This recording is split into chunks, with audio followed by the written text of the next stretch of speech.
మీ పేరండి? నా పేరు కొలకలూరు నాగేశ్వరరావు.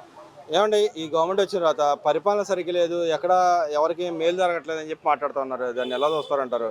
ఎందుకు జరగట్లేదండి? ఆ, అనేకమైనటువంటి అభివృద్ధి సంక్షేమ కార్యక్రమాలు చేపట్టారు. ఉమ్, మరి అదే విధంగా రోడ్లు కానివ్వండి, ఉమ్, పెన్షన్లు కానివ్వండి, ఉమ్, మరి అనేకమైనటువంటి అభివృద్ధి సంక్షేమ కార్యక్రమాల్లో ముందుకెళ్తుంది. ఉమ్, మరి ఆడవాళ్ళకి ఇచ్చేటువంటి సదుపాయాలు కానివ్వండి, అన్ని కూడా బాగానే ఉండేయండి. ఆ. బాగానే జరుగుతుంది. ఈ ప్రభుత్వం వచ్చిన తర్వాతే ప్రజలకి చేదోడు వాదోడు అంటే చంద్రబాబు నాయుడు గారు ఇస్తారు కానీ వాగ్దానం ఇస్తారు కానీ అన్ని మోసం చేస్తా ఉంటాడు, ఎవరికి ఏం ఇవ్వట్లేదని చెప్తున్నారు. తప్పండి. అది వాగ్దానం చేస్తాడు కాదు. ఆయన విజన్ ఉన్నటువంటి సీఎం గారు, ఆయనకి అన్ని తెలుసు. ఒక పేద బడుగు బలహీన వర్గాల యొక్క ఆశాజ్యోతిగా ఆయన చేస్తున్నటువంటి సేవలు గణనీయం.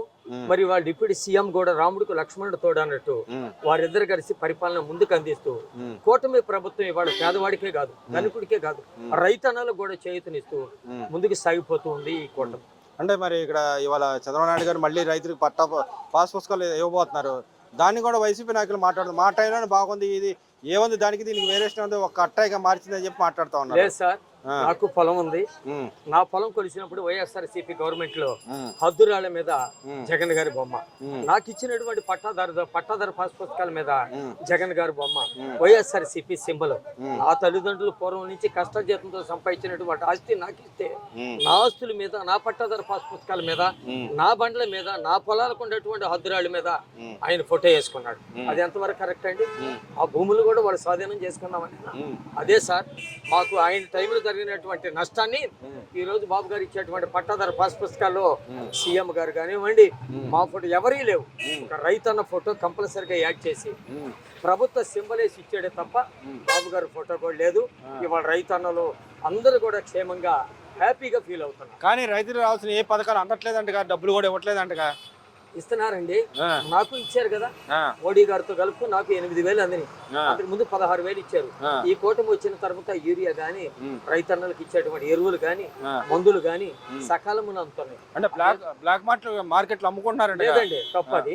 బ్లాక్ మార్కెట్ కాదు, కంపల్సరిగా మాకు సచివాలయాల ద్వారా మరి పిఎస్సిఎస్ ద్వారా కూడా రైతన్నలకు అడిగిన వెంటనే ఎన్ని కావాలండి, ఎకరానికి 5 కట్టలు 10 కట్టలు చొప్పున కూడా అందిస్తూ ప్రజలకు వాళ్ళు మేలు చేస్తున్నారు, రైతులకు మేలు చేస్తున్నారు. పేద బడుగు బలహీన వర్గాలు కూడా ఈ కూటమి కట్టుబడి ముందుకు నడుస్తుంది. అంటే ఇప్పుడు ఈ గవర్నమెంట్ వచ్చిన తర్వాత ఆర్బీకేల ద్వారా ఏదైతే మీరు అంటున్నారు కాబట్టి కావాల్సిన పనిముట్లు కానీ ఇత్తనాలు కానీ అన్నీ ఇస్తా ఉన్నారు, అవి కూడా ఇవ్వట్లేదు. ఓన్లీ ఆర్బీకేలు నిర్వీర్యం చేశాడు చంద్రబాబు నాయుడు వచ్చిన తర్వాత అని చెప్పి మాట్లాడుతున్నారు. అదిగాక కొత్తగా ప్రతి ఒక్కరికి యూరియాకి సంబంధించి ఒక యాప్ క్రియేట్ చేసి ఇవ్వబోతున్నారు. దాన్ని ఎలా చూడొచ్చుంటారు? నిజంగానే ఆర్బీకేల్ని నిర్వీర్యం చేసిన ఈ గవర్నమెంట్ వచ్చిన తర్వాత? లేదండి, అన్ని ఎరువులు కూడా సకాలంగా అందిస్తున్నారు. ఇప్పుడు సారి ఓపెన్ చేసేటువంటి దాని వల్ల కూడా రైతులకు ఇబ్బంది లేకుండా పోతాయి. ఎందుకంటే మా ఎరువును మేము తీసుకోవడానికి కూడా యాప్ పనిచేస్తూ ఉంటుంది. ఇప్పుడు ఆధార్ కార్డు, రేషన్ కార్డు ఎటువంటిదో అలాగే ఆ కార్డు కూడా మాకు ముందు భవిష్యత్తులో రైతుకు ఒక మేలుకొల్పుగా ఉంటుందని చెప్పి మేము ఆశపడతాం. అంటే ఇక్కడ మరి గిట్టుబాటు ధర కల్పించట్లేదు, ఏం రావట్లేదు, అందరూ నష్టపోతున్నారు రైతులు అందరూ అని చెప్పి మాట్లాడుతాం. లేదండి, గిట్టుబాటు జరుగుతుంది. మన మినువులు కూడా 1,800 రూపాయల చొప్పున కొన్నారు. మరి ధాన్యం కూడా ఇవాళ మా నాదేళ్ల మనోహర్ గారు మా తెనాలి నియోజకవర్గం, ఆయన తడిసినటువంటి ధాన్యాన్ని కూడా దగ్గరుండి మరి వీధి తిరిగి ప్రతి కాటా దగ్గర కూడా పోయి నిలబడి ఒక మంత్రి అన్న దాన్ని వదిలేసి కూడా మరి అందరిలో కలిసిపోయి మా అందరూ సహాయం చేసినటువంటి దాఖలాలు. అంటే మిల్లర్లతో కలిసి దళారిని ప్రోత్సహిస్తుందంట ఈ గవర్నమెంట్? లేదండి, తప్పది. ఎవరిని ప్రోత్సహించలేదు. 10 రూపాయలు అనుకున్నది 15 రూపాయలకి, 15 రూపాయలు అనుకున్నది 18 రూపాయలకి మేము అమ్ముకుని లబ్ధి పొందమే తప్ప ఒక రైతులుగా మేము ఎక్కడ నష్టపోలేదు. గిట్టని వాళ్ళు నన్ను చెప్పినా కానీ ఆయన తప్పు. మరి ఇక్కడ మీరు తెనాలి నియోజకవర్గం అంటున్నారు కాబట్టి ఈ గవర్నమెంట్ కూటమి ప్రభుత్వం తర్వాత మీ ఏరియాలో ఏం డెవలప్ జరిగిందండి? అన్ని జరిగినాయి. రోడ్సే కానివ్వండి, ఇప్పుడు రోడ్స్ ఉండేయండి, ఎన్ని యాక్సిడెంట్లు జరిగి ఎంతమంది మరణించారండి. ఇవాళ బ్రహ్మాండంగా 2 కోట్లతో తెనాలి నుంచి నందివేలు వరకు ఆటో నగర్ దగ్గర నుంచి 2 కోట్లు తెప్పిస్తున్నారు మనోహర్ గారు. లోకల్ ఉన్నటువంటి డ్రైనేజీలు కానివ్వండి, మున్సిపల్ బిల్డింగ్లు కానివ్వండి, పెన్షన్లు కానివ్వండి, వితంతు పెన్షన్లు కానివ్వండి, రైతులకు ఆహారాన్ని అందించేటువంటి అన్న క్యాంటీన్ని ముందుకు నడిపించే విషయంలో కానీ అందరూ కూడా కులాలు, మతాలు, వర్గాలు, వైషమ్యాల పార్టీలను కూడా వీడి ముందుకు చేస్తున్నటువంటి ఒక మహనీయ మానవమూర్తి, మహానుభావుడు మా నాదెండ్ల మనోహర్ గారు. అంటే ఇక్కడ అసలు అభివృద్ధి ఏం జరగట్లేదు, బయట తిరుగుతూ ఉన్నారు తప్పితే ఎక్కడ ప్రజల్లో కనపట్లేదు అని చెప్పి మాట్లాడుతున్నారు. గదిలో గడేసుకుని కళ్ళు మూసే వాళ్ళకి ఎవరికి తెలియదండి. రోడ్డు మీదకి వస్తే తెలుస్తుంది ఏం జరుగుతుందన్న, వీధుల్లో తిరిగితే తెలుస్తుంది. ఆనాడు 5 సంవత్సరాల్లో కూడా వైఎస్ జగన్మోహన్ ప్రభుత్వంలో ఒక ఎమ్మెల్యే పోయి కలవాలన్నా కానీ ఆయనకి ఇంటర్వ్యూ లేదు. మన నియోజకవర్గ సమస్యలు చెప్పుకోవటానికి కూడా అతను ఇంటర్వ్యూ ఇచ్చారు. అటువంటి దౌర్భాగ్య పరిస్థితులు 5 సంవత్సరాలు నడిచినాయి. ఇవాళ పేద బడుగు బలహీన వర్గాలకు కానివ్వండి, అట్టడుగు ప్రజలకు కానివ్వండి, కులాలకు అతీతంగా, మతాలకు అతీతంగా, వర్గాలకు అతీతంగా రైతన్నలతో సహా అందరూ చక్కగా హ్యాపీగా బ్రతికే రోజులు ప్రస్తుతం కొనసాగుతూ ఉన్నాయి. అంటే నా టైంలో బట్టన్ నొక్కి ఆయన హెలికాప్టర్ వచ్చి ఇక్కడ బట్టన్ నొక్కి పోయిన పరిస్థితి. మరి ఇప్పుడు ఉన్న నాయకులు ఎవరు కనపట్లేదు, వీళ్ళు విచ్చలవిడిగా హెలికాప్టర్లో బయట తిరుగుతున్నారు, ఎంజాయ్ చేస్తున్నారు అని చెప్పి మాట్లాడతారండి. ఆనాడు బట్టన్ ఉంది, ఈనాడు మెయిన్ లేదు, బట్టన్ లేదు.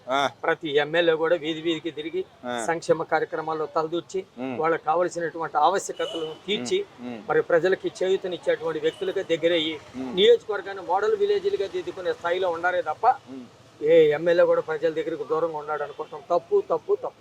మరి రాష్ట్రంలో గతంలో మనం చూసాం, గంజాయి బ్యాచ్ని పోలీసులు వాళ్ళ మీద చర్యలు తీసుకుని వచ్చి పరామర్శించిన పరిస్థితి. ఇప్పుడు గంజాయి కూడా వీళ్ళే తయారు చేసి అమ్ముతున్నారు, గంజాయి పండిస్తున్నారని చెప్పి మాట్లాడుతున్నారు. నిజంగానే గంజాయి పండిస్తున్నారా? ఇంటింటిలో పండిస్తున్నారంట కదా గంజాయి. జీవితంలో చంద్రబాబు నాయుడు గారు అనే వ్యక్తి బ్రతికున్నంత కాలం కూడా అటువంటి వాటిని ప్రోత్సహించే ప్రసక్తి లేదు. ఆయన బ్రతికున్నంత కాలం కూడా చాలా దూరంగా ఉంటాయండి. ఎందుకంటే మేము ఫస్ట్ నుంచి విశ్వవిఖ్యాత నటుడు సార్వభౌముడు ఎన్టీ రామారావు గురించి కూడా మేము రాజకీయాలు చూస్తా ఉన్నాము. బాబు గారు విజయం ఉన్నటువంటి వ్యక్తి. విజయంతో పనిచేస్తాడే తప్ప, ఆలోచించి పనిచేస్తాడే తప్ప, జ్ఞాపక శక్తితో పనిచేస్తాడే తప్ప ఎవరిని ప్రోత్సహించడు. దొంగతనం జరుగుతుందండి, టైం వచ్చినప్పుడు పట్టుకోగలుగుతాం. ఒక్కసారే నిషేధించలేం కదా గంజాయిని కూడా. అంచెలంచెలుగా నిషేధిస్తారు. పోలీస్ ప్రొటెక్షన్తో కూడా దాన్ని నిర్విరామంగా సఫలీకృతం చేసి దాన్ని మాఫీ చేసేటట్టుగా ఈ ప్రభుత్వం ముందుకు అడుగులు వేస్తుంది. అంటే ఇక్కడ ఇంకో మాటకు వస్తే, తిరుపతి లడ్డు నెయ్యి ఏదైతే కల్తీ జరిగిందో వాళ్ళ టైంలో జరిగిందని చెప్తాం. ఇంకో మాట ఏమంటారంటే, రేటు పెంచి దోచుకొని జేబులో వేసుకుంటున్నారని చెప్పి మాట్లాడుతూ ఉన్నారు. ఈనాడు బాబు గారికి జన్మనిచ్చింది తిరుమల తిరుపతి దేవస్థానం, ఆ వెంకటేశ్వర స్వామి. ఏనాడు కూడా దేవుడి విషయాల్లో బాబు గారి వెనకాట. లడ్డు అనేది నిజంగా 5 సంవత్సరాల్లో లడ్డు తిన్నటువంటి వ్యక్తులకి వేరే రకమైనటువంటి వాసన వచ్చేది.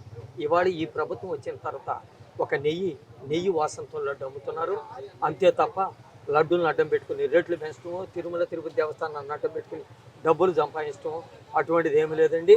ఆయన దైవ సేవకులు, నిర్విరామ కృషివరుడు వెంకటేశ్వర స్వామికి ఒక ముద్దు బిడ్డలాగా పనిచేస్తాడే తప్ప బాబు గారు అటువంటి అనాచ్యమైనటువంటి ఆలోచనతో ఆయన ముందుకు కొనసాగారు. మరి ఇక్కడ ఈ నియోజకవర్గం లోకేష్ గారు ఆయన పనితీరు ఎలా ఉందండి? ఆయన ఏమన్నా హెలికాప్టర్లో తిరుగుతూ ఎంజాయ్ చేస్తా ఉన్నాడు, ఒక పక్కన క్రికెట్ చూస్తానికి పరిగెత్తాడు, ఎక్కడ ప్రజలు పట్టించుకోవట్లేదని చెప్పి మాట్లాడుతూ ఉన్నారు. నాకు నిన్న మా ఇంట్లో టీవీ లేదండి. రాత్రి ప్రపంచ మ్యాప్ చూస్తానికి, నేను ప్రపంచ క్రికెట్ చూస్తానికి నా సొంత డబ్బులు పెట్టుకుని నేను కంకిపాడు దాకా వెళ్ళి వచ్చాను. ఎందుకు వెళ్ళి వచ్చాను? అక్కడ మా ఫ్రెండ్స్ చూద్దాం రండి అంటే వెళ్ళి నా సొంత డబ్బులు తెలియాను. సార్, ఒకటి రక్తం ఎన్టీ రామారావు గారు మనవడుగా, చంద్రబాబు నాయుడు గారు వారసుడుగా, చంద్రబాబు నాయుడు కొడుకుగా లోకేష్ బాబు గారికి అటువంటి ఆలోచన లేవు. ఎక్కడికైనా పోతామండి, తప్పే ఉంది. క్రికెట్ మీద జరిగేటప్పుడు నా సొంత డబ్బులు వెళ్తాను. ప్రభుత్వ వాహనాలు తీసుకుని ప్రభుత్వ ధనంతో వెళ్ళలేదు కదా, ప్రభుత్వ ధనంతో వెళ్ళాడు, ప్రభుత్వ హెలికాప్టర్ని తీసుకుని వెళ్ళాడని నిరూపించమనండి ఎవరైనా సరే. వైఎస్ఆర్ పార్టీ వాళ్ళకి, వైఎస్ఆర్ నాయకులకి ఛాలెంజ్ చేస్తున్నాను. ఆడు చెప్పమనండి. నేను ఒక దళితుడు ఎస్సీ మాది కులస్తుడిగా చెప్తున్నాను, ఛాలెంజ్ చేస్తున్నాను. అంటే ఈ గవర్నమెంట్ వచ్చిన దళితుల మీద దాడులు ఎక్కువ జరిగిందంట, అందరినీ ఊచకోతగా వస్తుందంట ఈ గవర్నమెంట్. పాత్రికేయులు గారు బ్రహ్మాండం వంటి పరిపాలన అందిస్తున్నాడు. ఆనాడు వైఎస్ఆర్సీపీ గవర్నమెంట్ లో డాక్టర్ గారి పరిస్థితి ఏంటండి? ఎమ్మెల్సీ గారు ఒక డ్రైవర్ 20,000 అడిగినందుకు మనం చంపి డిక్కీలో తీసుకొచ్చారు. ఎంఆర్ఓని చంపక పెట్టి కొట్టారా? అధికారుల మీద దాడి చేశారా?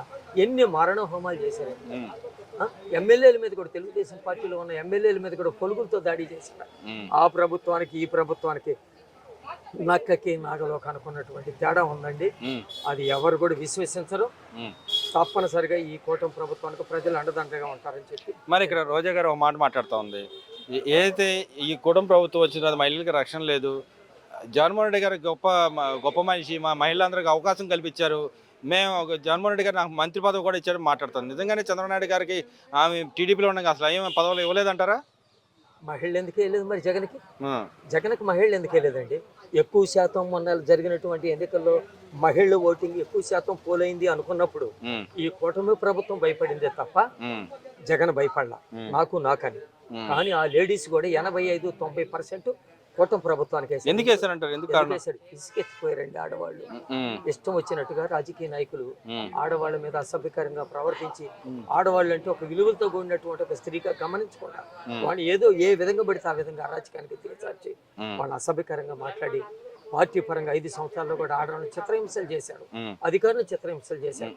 ఆ విధంగా ఉంది కాబట్టి ఈనాడు మరి తెలుగింటి ఆడపడుచులు కూడా బాబు గారు ప్రభుత్వం రావాలి, పవన్ గారు రావాలి, మోడీ గారు రావాలి, ఈ కూటమి ప్రభుత్వం వస్తే గానీ మా జీవితాలు మారమని ఏ ఆశతో ఉన్నారు. ఇలా ఆ రాశిలో మరి ఇక్కడ జడా శ్యామ్ కుమార్ గారు ఒక జడ్జి గారు ఉన్నారు, మాజీ జడ్జి గారు ఉన్నారు. ఆయన మాట్లాడుతూ ఉన్నాడు, ఎవరైతే మహిళల మీద దాడులు చేశారో వాళ్ళు ఈ గవర్నమెంటే వాళ్ళని చంపేసి చెరువులో పారేస్తుందని చెప్పి అంటున్నారు. నిజంగానే గవర్నమెంట్ చంపేసి చెరువులో పారేస్తుంది, వాళ్ళు అరెస్ట్ చేయాలని చెప్పి కూడా మాట్లాడుతూ ఉన్నాడు. నిజంగానే ఆ విధంగా జరుగుతుందా, లేకపోతే వాళ్ళందరూ వాళ్ళు ఆత్మహత్యలు చేసుకుంటారు? ఆయనకు ఒరిజినల్ నాలుక ఒకటి ఉంటుంది, కొండ నాలుక ఉంటుంది.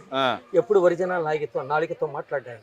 నేను దళితుడిని, ఆయన దళితుడే, రిటైర్డ్ జడ్జి కావచ్చు, నేను రైతుని కావచ్చు.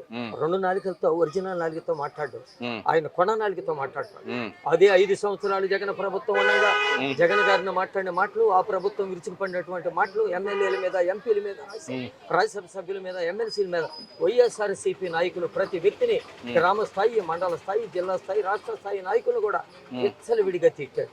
విచ్చలవిడిగా ఇప్పుడు ఎందుకు మారిపోయాడు అంటారు? సడన్ గా అవకాశమే శీఘ్రమే కళ్యాణ ప్రాప్తి. అవకాశవాది అతను అవకాశవాది అండి. మా దళిత కుటుంబంలోని పెద్ద అవకాశవాది ఎవరు అంటే జడా శ్రావణ్ కుమార్. మరి ఇక్కడ ఇవాళ ఒక మహిళ ఆయన మీద కంప్లైంట్ ఇచ్చిన పరిస్థితి, ఆయన వాడుకున్నాడు, నన్ను ఇట్లా బలవంతం పెట్టాడని చెప్పి మాట్లాడుతుంది. దాన్ని ఎలా చూడొచ్చు అంటారు? చూసేదేముందండి, తప్పనిసరిగా ప్రభుత్వం చర్య తీసుకోవాలి, విచారణ జరపాలి.